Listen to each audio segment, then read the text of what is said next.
I'm still not reacting, but then this guy like goes down on the ground and comes up with something. I thought it was a shotgun. And he goes, "You're dead, bitch," and he opens his door. Mm-hmm. And I'm shitting bricks. But that's when I reached in my glove box, unholstered my pistol, and I shot. What you're about to watch is the interrogation of Michael David Dunn. One day before this interrogation, Dunn and his wife were parked at a gas station along with a car with 4 teenage boys. While waiting in his car, Dunn complained to the boys about how loud their music was. According to Dunn, he pulled out his gun and shot at the boys after they threatened to kill him. The boys drove off, and Dunn later left the scene with his wife. The following day, Dunn was brought in for questioning.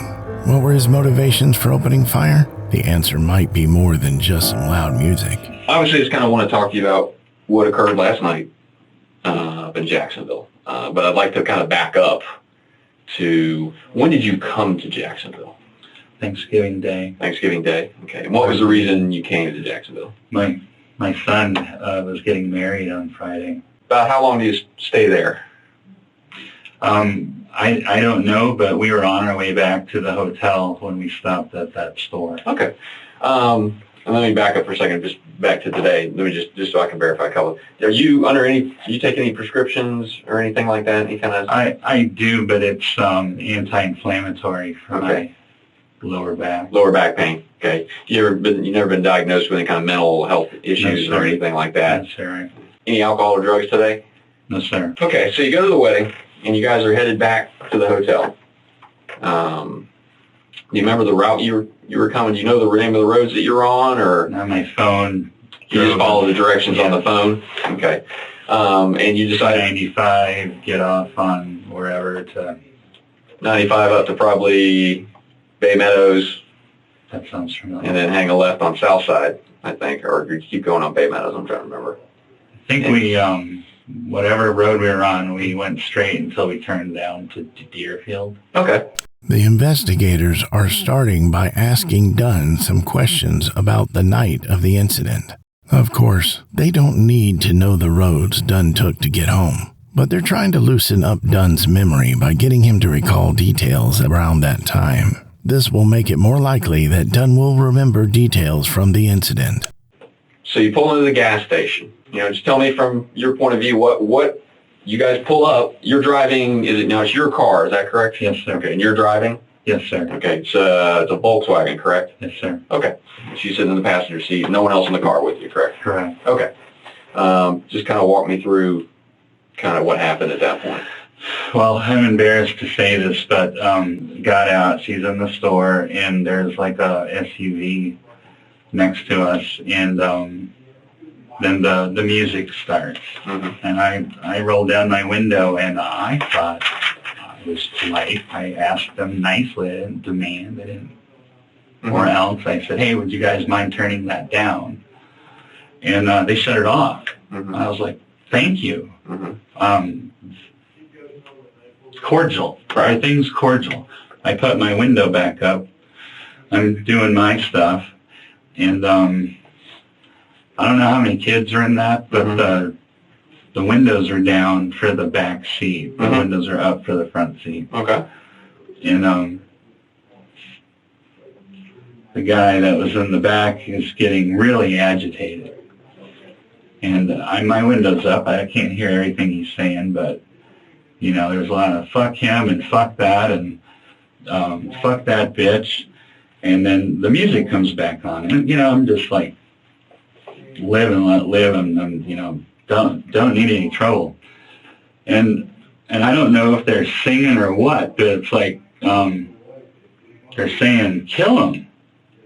So I put my window down again, and I said, "Excuse me, are you talking about me?"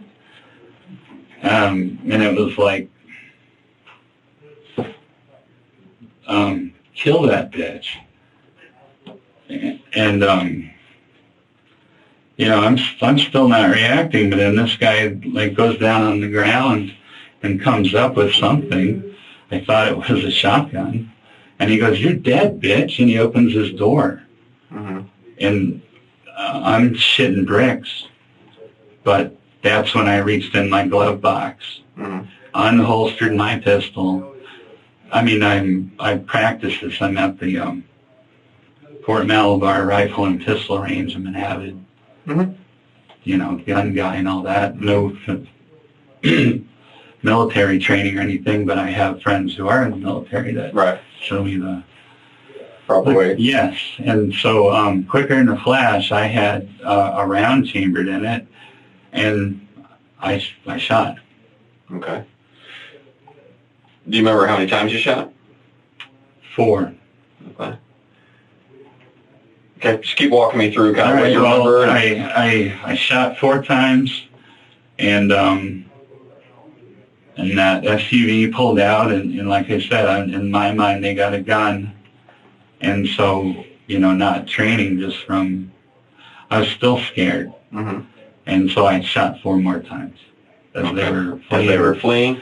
Yeah, trying to keep their heads down to not catch any return fire. This is a detail that might give us a clue about Dunn's intentions. The boys were fleeing the scene, and Dunn fired again for what he described as a preventative measure. But this is neither an appropriate nor a normal response. When a perceived threat is leaving, most people will let it go without doing anything more to provoke the threat. This action puts suspicion on Dunn, since this is more common as an act of aggression. Okay. All right. And that was it. I mean, I still didn't feel safe. I thought, there was another car. I didn't know. I mean, I'm in a strange town, in a strange area. I just had my life threatened. The love of my life is in the store. And she doesn't know what's going on. She come outside to see what was up. And I was just like, get in the car. We have to go. I'd never been so scared in my life for somebody to be, I thought they were singing. Like, "You're going to die, bitch." I thought that, and then it's getting a little louder. That's when I put my window down and was like, you talking about me? And then she's like, "You're dead. You're dead, bitch." A shotgun come up or whatever. It was fight or flight. I don't think there was any time for flight at that moment. I was going to get shot. The problem, I can tell you, where we start to kind of get a little wondering is by the time you say you get to your hotel room, you're calling to order pizza. Why aren't you calling us? I wanted to come back to my hometown to do that, and our dog and everybody were where they needed to be. I didn't want to bring a shitstorm down on them in Jacksonville. Okay. Dunn is using a common defensive strategy where he justifies his wrongdoings by saying it was for other people. When asked why he didn't call the police, Dunn says it was for his wife and dog. This makes him look like a good person, while also moving the conversation away from talking about him. I shouldn't even left the scene, but I left the scene because I was still afraid for. Okay, and I can live with that. Okay, I can live with that. You don't necessarily want to hang around right where the shooting happened because you don't know if these guys are coming back. I'm good with or if there are more. But once you leave and you are away from that scene, and you've even gotten to a hotel room and inside your hotel room at that point, now makes me wonder, because if you make a phone call, one, we find out, a lot quicker what's going on. Okay. The reason he and I haven't been to sleep since sometime yesterday is because we're trying to figure out, all we know is we got a dead kid in a car, okay, and we got a guy who shot and hauled ass. That's all we know. You see what I'm saying? I do, and it's me too. To call you guys last night, and I was insistent on waiting until we got around people we knew. Okay. I mean, I'm just. That's where we start to get a little concerned. It starts to be, and I'll, we can speak to. I personally have had a case with an individual who was moving to Jacksonville, first day in Jacksonville, and got involved in an incident. and felt threatened and shot another person and was in their car. And he drove across the street to another parking lot and got on the phone with 911 immediately and started walking police into where he was. Using an anecdote is often the easiest way to get a suspect to see how wrong their approach was, because if another person could do something right, it is easier to accept how wrong our own actions might have been. And we see Dunn nod his head in agreement, which will help keep him from making excuses later on. You know, that's the way I have nothing to say other than that. So other problems that we have too. When you began to shoot, can you honestly tell us that you ever saw a gun inside of you? I saw a barrel come up on the window, like a single shot shotgun where there's a barrel. I didn't see this part of the barrel. I saw that part of the barrel. And it was either a barrel or a stick. Dunn doesn't realize it, but this is a bombshell statement against him. He just said that he didn't know what the item being held was, which shows poor judgment on his part. But whatever it was, Dunn's first reaction was to shoot. In the worst possible scenario, this could be used as evidence that suggests Dunn had the intention to shoot before he even saw a shotgun-like object being brought up. The only thing that stops this interpretation is his own testimony that the teenagers in the car said they wanted to kill him. But sir, they're like, we're gonna kill you. And then they say, you're dead, bitch. There's some issues that we have.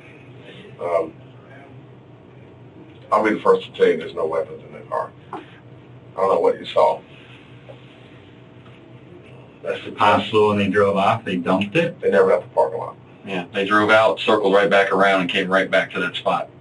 Oh, okay, because They circled around until they saw you leave, and then they drove right back. Because they saw you leave at that They saw point. you leave and they realized their friend had been hit. So they never left the parking And they lot. came right back at that point. okay. Well,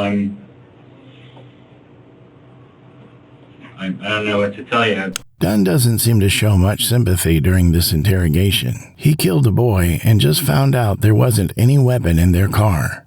Yet he responds casually about it. Here's what has to happen. I know that from your position right now that you're going to do everything to protect yourself. And I can't say that I blame you for that. But we're going to need the total truth as to what happened. Not this story that I've had from 7:30 last night till 12 o'clock today to fix up. Okay, because the only thing that's going to make sense to us is the truth matching the scene. And there was the biggest problem we got, the first hurdle we got to get over is that there's no weapon in that truck. Do you have a stick?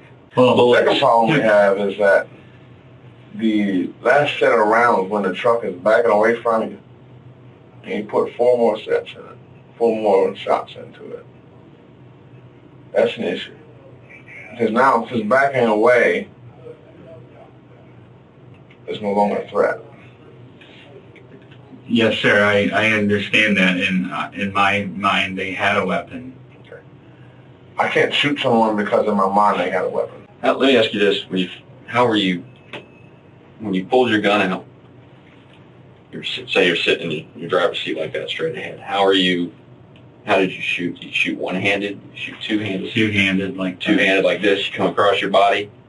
Okay, and you shoot the first. What you said, 4 shots is what you remember. And then they start backing out. Do you continue to shoot through the window, or do you reposition yourself? I don't recall, but I do remember getting out of my car and taking, getting sideways. Mm-hmm. And I was, waiting for the wink or... But once again... all this is...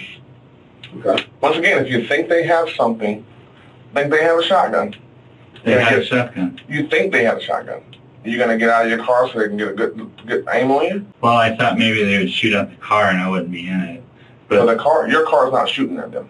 You are. This detail puts holes in Dunn's claim that he thought he saw the boys hold up a shotgun-like object. He seems to be fairly knowledgeable about guns. and he wouldn't get out of his car to approach the boys that he thought were holding a shotgun. And if Dunn never thought he saw a shotgun, then there is strong evidence that he was never feeling threatened and was the one to initiate the confrontation. I was in such a panic, fear for my life, for the love of my life. That I didn't, and fear for the love of your life. What had they done? Well, had they been out of their truck doing whatever to me when she came out, they would have, I just assumed. Once again, we're acting off assumptions. Because they weren't out of their truck. They were not out of their truck. The guy was coming out of his truck. Yeah, the driver had gone in the store. No, the guy that I was talking to, the one that I shot, he was coming out of his truck. So that's when he said, "You're dead, bitch," and opened the door. Okay, and at that point were you shot? That's the point where I went and grabbed my gun. So you see him start to come out of the door of the truck. At that point, you turn to get your gun. Is that correct? You take it out of your glove box. You unholster it. You rack around, and you come back up on target. Yes, sir. Fluid motion. Okay. In the amount of time he's starting to get out of the truck when you first start to go get your, but yet by the time you come back and start shooting, he's still in the truck. He's coming out. I think he saw what I was doing when it was running back in. I don't know. But see, that's where I'm a little thrown off here. Okay. Because he is sitting in the back seat of that truck when he is hit. Okay? Because the bullet goes right through the door. 3 bullets went through that door. Okay? He wasn't hit standing outside the truck. Oh no, I know I shot through the door. Okay, so driving him back. How'd you get out of the door if you're shooting through it? You're confusing us. All right. When the latch is coming off the door, that's when I went to do what I was doing with the gun. And when I came back, I'm firing. When the latch is coming off the door? No, when I got my gun out of the... When you said earlier about that, when you see the latch, what do you mean by the latch coming? Well, the door's opening and he's stepping out. Okay, so and he's stepping out. Yes, and then and you go and reach, but by the time you come back and come up just blazing, somehow he's still sitting in the truck. Well, maybe I'm not as fast with the whole thing as I think I am, but it was... Or maybe he wasn't getting out of the truck. No, absolutely he was. You also know that it was 7:30, 7:45 p.m. and the Gates gas station had several customers in the parking lot and everywhere. And we've interviewed several people. This is the very first time that anyone has told us about anyone getting out of a truck.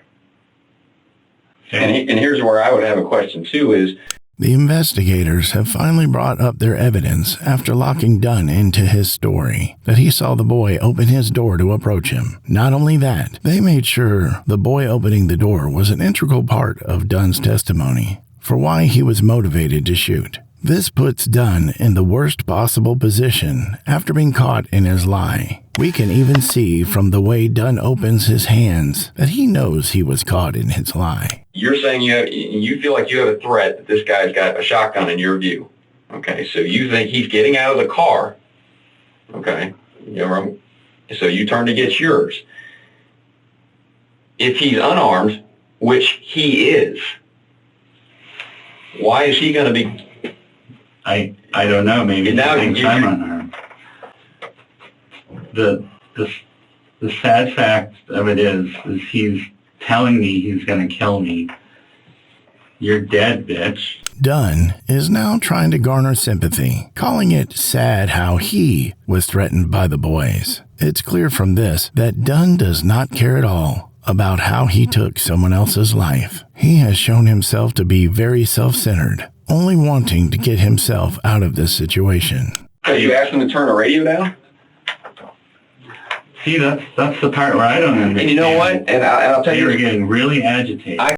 Now Dunn is accusing the investigator of being agitated to try and gain some control over the situation, continuing to paint himself as the victim. If there was a gun in that truck, they wouldn't have had to get out. They would have shot right through. They would have shot from the truck just like you were shooting from your car. because you guys are, I mean, you're directly next to They each have other. the beam on you. The truck is actually higher than your car. I'm in front with the front passenger. And we can tell you another thing from working murders in Jacksonville. People don't get out of the car to be seen when they're shooting someone. They're going to shoot you right side of the truck. All right. He was getting out of his car. We're this close to each other. He was getting out of his car after repeatedly telling me that he was going to kill me. Dunn knows he's been caught in multiple lies. There's evidence to go against his claims, yet he still asserts the same story, as if saying it again will make his version of the events the one the investigators believe. Thought, is he going to bite my ear off or shoot me with a shotgun? I wasn't too concerned about how he intended to do it. Now, and I'll tell you this. We talked to the other guys in the car, and they will all admit, they will all tell us, that was his name, said, yep, didn't like the fact he told him to turn the music down.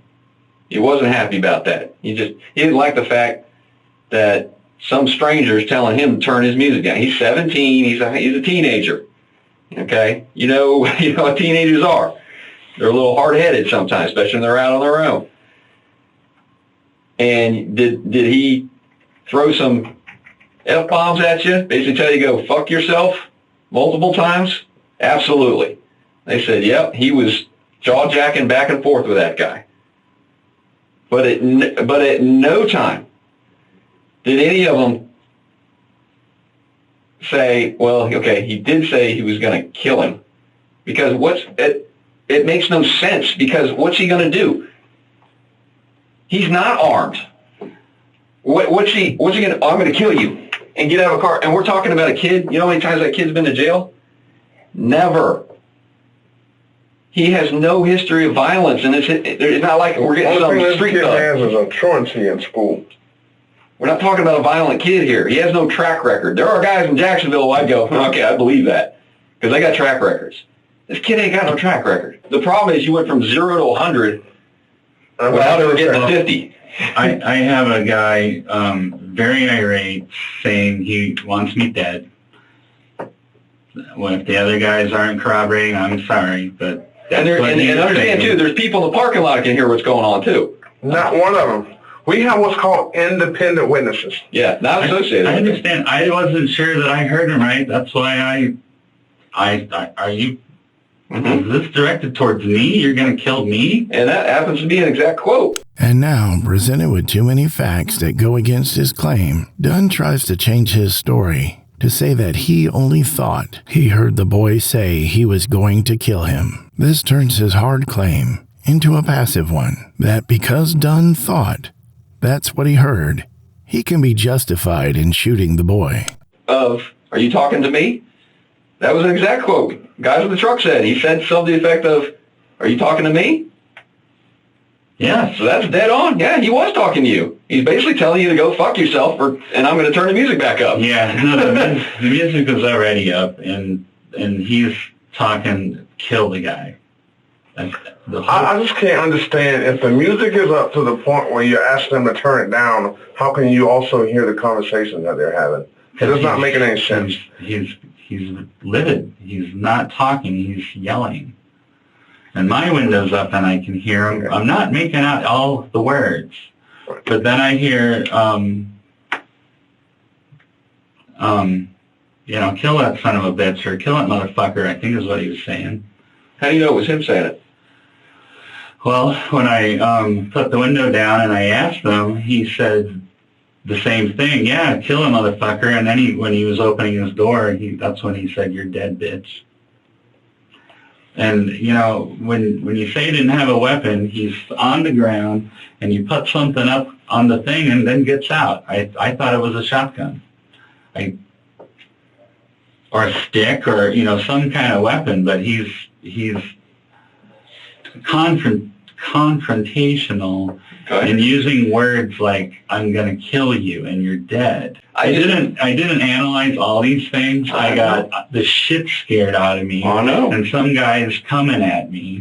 Again, Dunn is trying to justify his actions by saying it was his bad judgment that led him to kill the boy. He makes it sound like he couldn't analyze everything that happened in that situation, except there was nothing he needed to analyze. All of these were events happening right in front of him. I'm sitting here telling you guys I was in fear for my life. I honestly was. Do you think you overreacted? I don't want to sound like an asshole, but if it happened again tomorrow where a shotgun was coming up, I think I would do the same. I hope I would And you know what, not be Mr. afraid Dunn? to do the same. If there was a shotgun coming up at you, we would expect you to do what you did. The problem that we have is that there is no shotgun. Like I said, it was a barrel. Could have been just a stick, but I mean, it was. Could it have been your imagination? It's certain. Well, no. When you went, grabbed your gun, racked it, and came back around, what were you shooting at? Did you acquire a target or did you just start shooting? I shot at the door. What was the purpose of that? Saved my life. From the door? And the investigators have just caught Dunn with another contradiction. Dunn turned around, already having the intention to shoot at the door. Except if the boy was stepping out to cause harm, Dunn would want to pick the boy out as the target to shoot at. This is probably the closest we're going to get to Dunn to admit that the boy didn't step out of the car. It's, I'm just letting you know, we're just, and like I said, we see a lot of scenarios, and we deal with threatening situations. I mean, it's not, we deal with them all the time where somebody defends themselves. I mean, we do. And there are clear-cut cases where you go, yep, sure did, buddy. You defended yourself. Have a nice day. Well, let me be the first to tell you. This ain't one of them. Not one of them. Okay, because unfortunately, we have between the witnesses and the trial, and we even, they're friends of the guy in there, but they've got their perception of what's going on. But there's other people there who fill in blanks for us, who are independent. And we haven't had anybody even hint to us that one was getting out of the car, two, that anybody heard any actual physical threats to anybody. There are some F-bombs getting dropped. Kill that motherfucker. I mean, did they concentrate on the F-bomb and miss out on the verb? I'm just telling you what people tell us.